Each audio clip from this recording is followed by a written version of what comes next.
A whispered oath beside a frozen grave can weigh heavier than a loaded rifle. No one in Willow Hollow, Montana, imagined that the promise of a solitary rancher, made years ago before the woman he loved and lost, would come alive with 3 small shadows trembling in the snow. On that white morning, the silence of the plains was broken by a timid knock at the door and a sentence that chilled even the fire in the hearth. "Our mama died this morning. We have nowhere to go." Jacob raised his eyes, and what he saw were not intruders but shattered mirrors of a past he thought buried. "Then you're already home," he murmured, before realizing he'd spoken in the singular, as if that pained plural didn't reach each girl. The wind dragged snowflakes like pale ash around the porch. Jacob's boots creaked on the wood as he stepped out to help them. There were 3. The eldest, with cracked lips and a steady gaze despite her trembling, held the hand of the youngest, who clutched a one-eyed rag doll. In the middle, a girl with dark hair half-tied by a frayed ribbon watched the man with a mix of fear and defiance. They wore tattered dresses, soaked cloaks, and carried a faint smell of smoke, as if they'd passed through an invisible fire. "Come in," Jacob said, stepping aside. The warmth of the stove enveloped them like an embrace. The narrator who whispers in the listener's mind might say Jacob was a man of calloused hands and a patched heart. And so he was. Years of tilling hard soil and burying memories had made him gruff with people but gentle with animals. 5 winters ago, his wife, Sarah, died giving birth to a child who barely drew breath. Since then, the house stood on the sound of his own footsteps and the faint hum of the radio when he needed to silence his thoughts. The eldest spoke first. "I'm Emma," she said. "This is Nora and the little one's Ivy." She nodded toward a damp bundle under her arm. "Mama said to give this to you if something happened." Jacob eyed the package wrapped in cloth. His pulse wavered before he took it. The fabric was stitched with blue thread, identical to what Sarah used to use. A dry chill ran down his neck. "What was your mother's name?" he asked, not yet untying the bundle. "Rebecca," Emma replied, the word landing like a soft knife. Rebecca. The name hit the table like a full glass no one dared drink. Jacob knew it. He'd spoken it once in whispers by the river, when moonlight lit promises that time forced into silence. Rebecca had been Sarah's friend in their youth. Long before, she was the woman Jacob nearly chose when he didn't yet know what he wanted. He hadn't seen her since the day she, with tearful eyes, wished him happiness with Sarah. Now her name returned through the snow, carried by 3 motherless girls. Jacob untied the package with clumsy fingers. Inside was a folded letter tied with a worn ribbon and a silver locket etched with a flower. The letter smelled of smoke and dried tears. Before reading it, he looked at the girls. "First, you're changing out of those wet clothes. I've got clean blankets in the back room. Then you'll eat something hot." Emma hesitated, but the firmness in the rancher's eyes convinced her. As they disappeared down the hall, Jacob leaned on the table and finally opened the letter. "Jacob," it began without formalities, as if they'd spoken yesterday. "If you're reading this, my voice is gone to explain anything. I didn't have time to reach the clinic or find anyone else. I trust your word. The one I heard by Sarah's grave when you swore to offer shelter to those in need. My daughters have no one. And there's more I must tell you. I can't take this secret to the ground without you knowing. Nora is your daughter." The paper trembled in Jacob's hands. The world fell silent, save for the crackle of the fire and Ivy's distant giggles as she found a blanket softer than snow. The narrator who knows where hearts quake would say the past is a wild horse that returns when least expected. Jacob sat, unable to move for a moment. "My daughter," he whispered voicelessly. The letter continued with instructions. "Don't trust Samuel Holt. He has papers he'll try to use.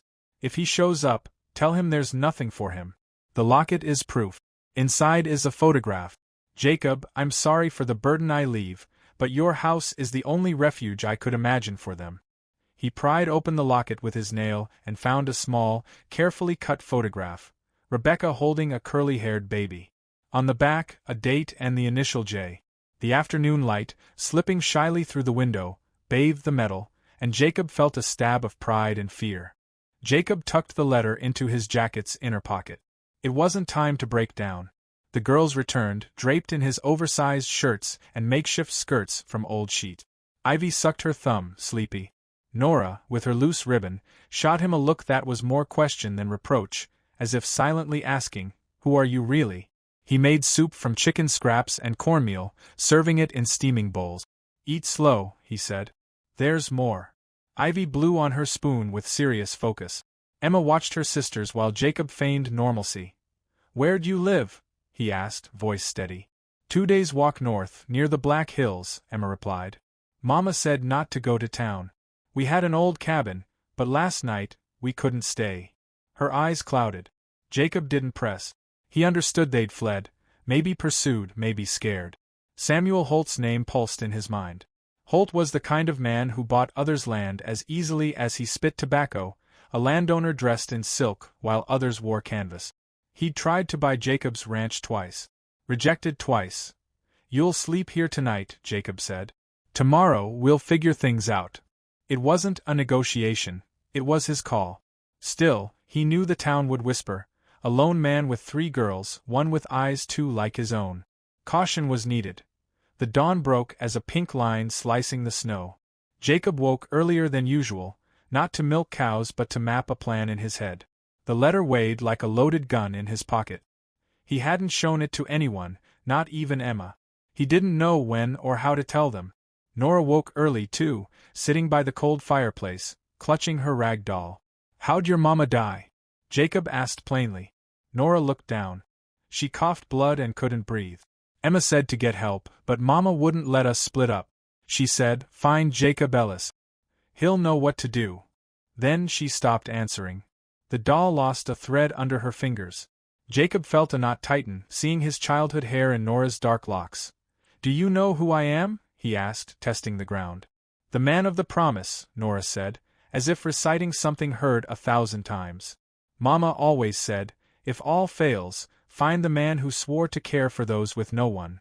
Jacob looked away. Rebecca, even gone, had left him a burning mandate. The days that followed shifted the rhythm of the ranch. 3 pairs of small hands learned to gather eggs, feed chickens, and heat water.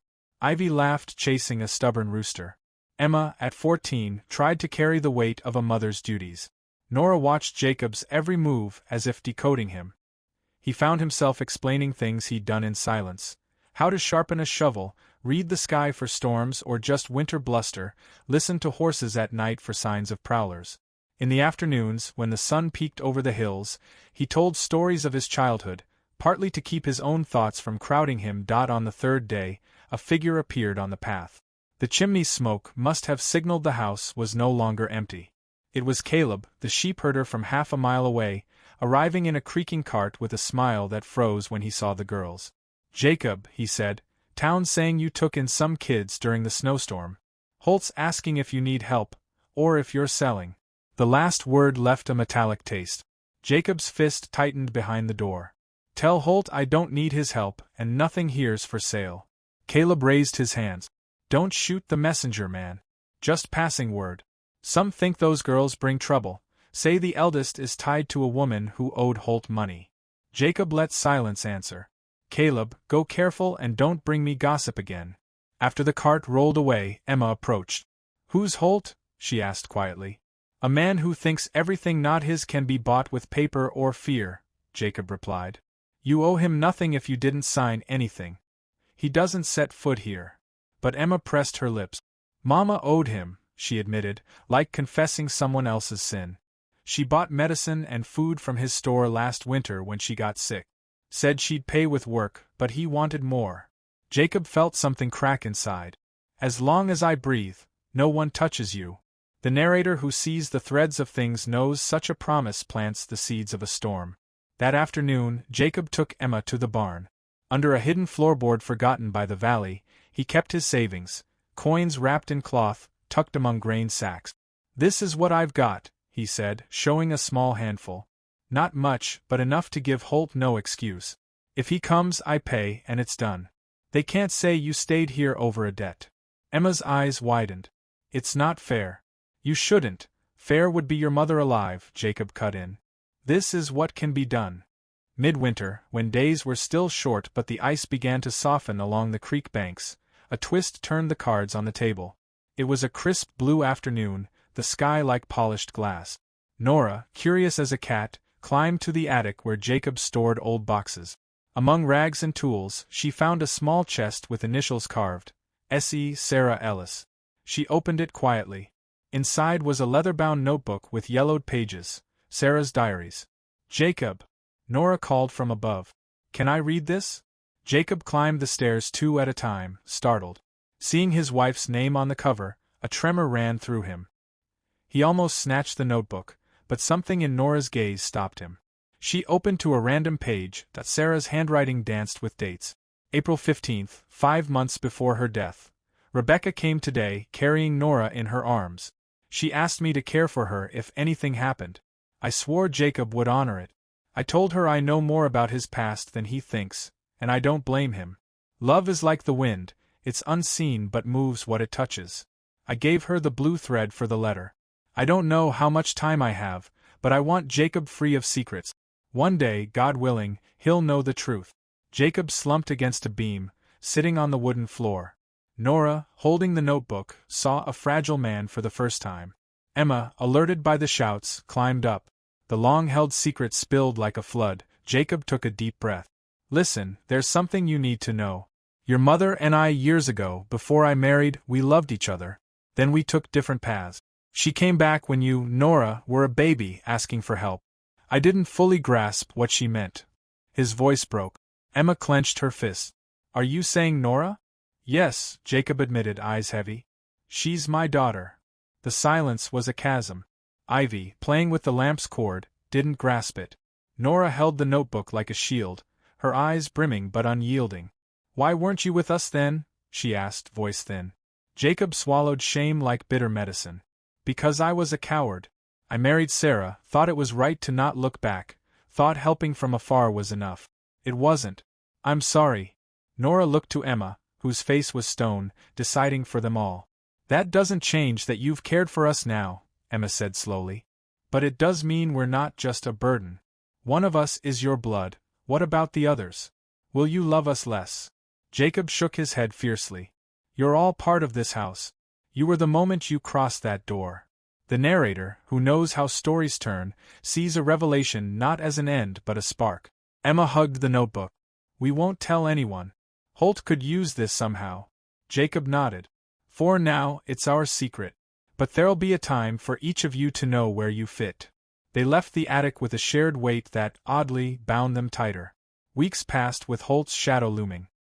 He was seen twice from afar, on his black horse with 2 foremen, passing the ranch without stopping, as if sizing up the land. In town, Caleb brought word. Holt had bought the general store, controlling most food from the railroad. Rumors said he'd found papers in Rebecca's abandoned cabin, papers claiming a debt. One afternoon, when snow turned to slush and mud clung to boots, Samuel Holt arrived at the porch. He didn't knock, striding in as if he owned the place, his long coat and hat casting shadows over his eyes. Ellis, he said, grinning with white teeth, I'm here to settle a debt. Jacob stepped between him and the girls. Emma crouched with Nora and Ivy. No one here owes you, Jacob snapped. Holt pulled out a folded paper. This says otherwise. Rebecca promised payment with work or goods. Since she's gone, your new guests are collateral. 3 useful hands, spinning, cleaning, whatever. The words hung unfinished as Jacob stepped forward. The narrator spares the gritty details but notes Jacob's glare was a silent shot. One more step and you leave without teeth, he said slowly. Holt laughed, but it wasn't brave. I don't need to touch you to ruin you. A paper, a word, and the sheriff looks at you differently.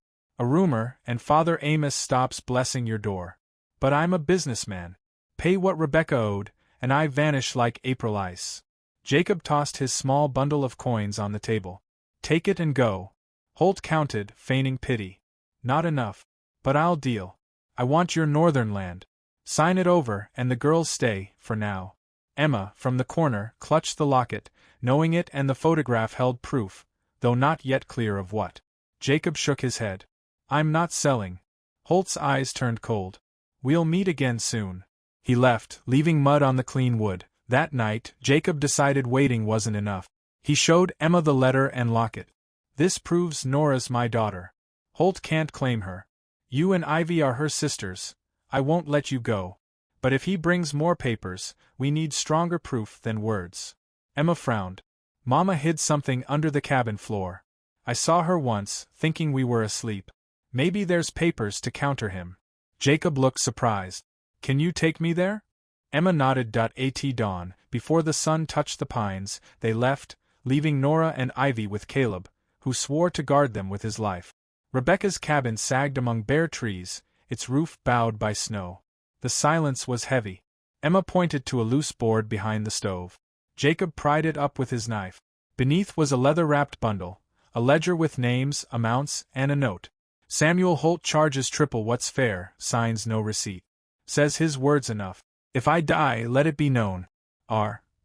There were letters from other ranchers with similar complaints and a title to a riverside acre in Rebecca's name, something Holt seemed unaware of. Proof. Emma smiled for the first time in days. The return was slow, a gray cloud rolling from the west.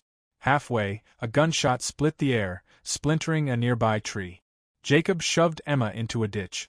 2 riders appeared, Holt's foreman. The boss says no snooping, one shouted, raising his rifle.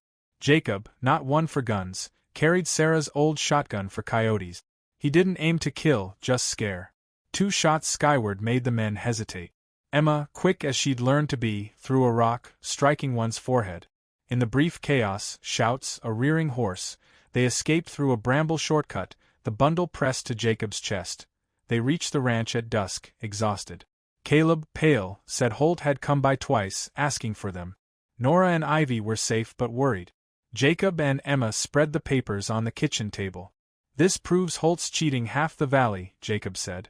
Father Amos isn't a judge, but his voice carries. And Lucas, the telegraph man, has been stung by Holt too. If we rally folks, Holt loses. Emma nodded. You said you didn't want courts. I don't, Jacob cut in. But I want the town to see Holt for what he is. Sometimes justice comes from people turning their backs, not a gavel. If Holt loses respect, he loses power.